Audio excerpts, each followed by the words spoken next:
Alright, got an update on my Dt360 swap project. Got some really nasty looking, I think that's just mud. No. Here's a flashlight.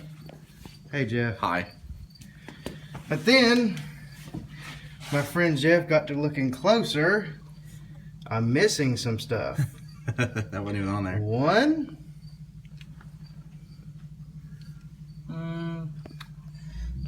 That's what's there.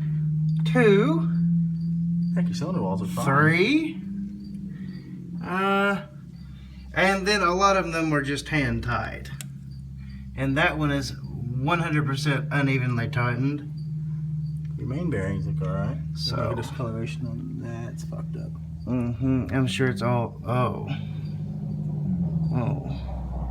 I'm gonna need a lot of parts.